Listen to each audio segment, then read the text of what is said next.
Bismillahirrahmanirrahim. Assalamualaikum warahmatullahi wabarakatuh.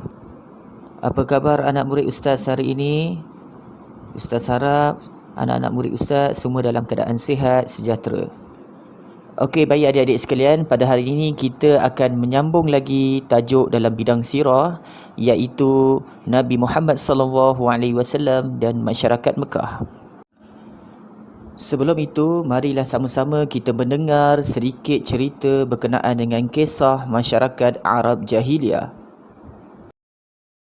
Adik-adik sekalian, sebelum Nabi dilantik menjadi Rasul, masyarakat Arab ketika itu hidup dalam keadaan berpuak-puak dan berpecah belah. Pergaduhan dan peperangan sering tercetus antara kabilah kerana merebut harta dan kuasa. Tahukah adik-adik, masyarakat Arab pada ketika itu hidup dalam keadaan menyekutukan Allah Subhanahu wa taala dengan menyembah berhala.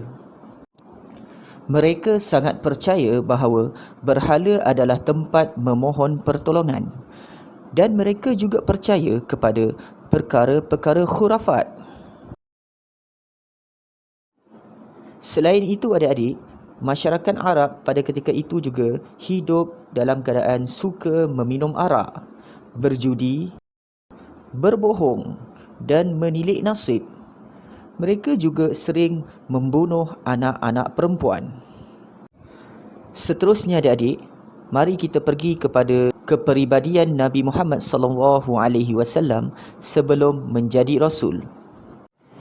Yang pertama, Nabi Muhammad SAW seorang yang amanah. Baginda terkenal dengan sifat amanah sehingga diberikan kepercayaan menguruskan perniagaan Khadijah. Yang kedua, baginda sentiasa bercakap benar dan adil. Nabi Muhammad SAW tidak pernah berbohong dan pilih kasih. Sifat terpuji ini menyebabkan baginda diberi kepercayaan mengadili perbalahan antara kabilah ketika meletakkan Hajarul Aswad. Yang ketiga, baginda tidak suka membuang masa. Sejak kecil lagi, hidup baginda terisi dengan perkara-perkara yang berfaedah. Baginda sangat rajin membantu Halimatun Sa'diyah, ibu susuannya, mengembala kambing. Yang keempat, baginda seorang yang penyantun. Baginda sentiasa bermanis muka dan berlemah lembut dalam percakapan. Sikap baginda ini sangat disenangi dan dihormati ramai. Baginda juga terkenal dengan sifat pemaaf dan dermawan. Okey, baik adik-adik. Seterusnya kita akan pergi kepada kepribadian Nabi Muhammad SAW dalam menghadapi penentangan masyarakat Mekah. Yang pertama, baginda seorang yang sabar dan tabah. Pernah satu ketika, Abu Lahab, bapa saudara Nabi Muhammad SAW dan isterinya menentang dakwah baginda. Mereka menggelar Nabi Muhammad SAW sebagai pendusta. Namun, baginda tidak patah semangat dan sentiasa berbuat baik kepada mereka.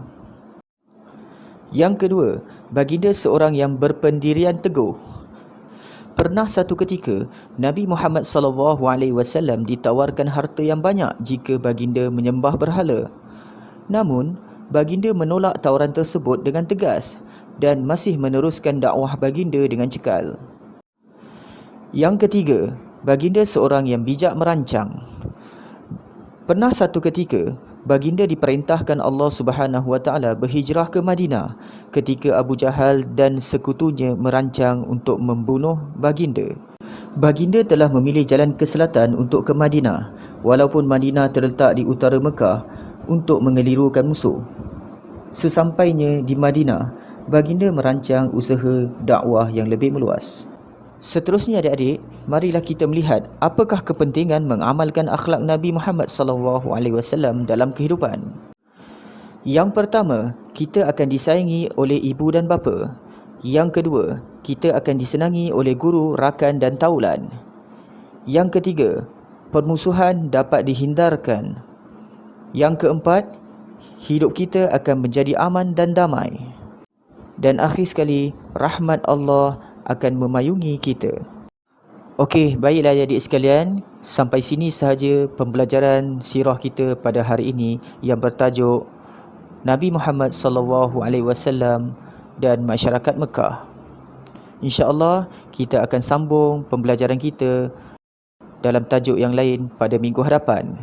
Sekian, Assalamualaikum warahmatullahi wabarakatuh dan selamat beramal.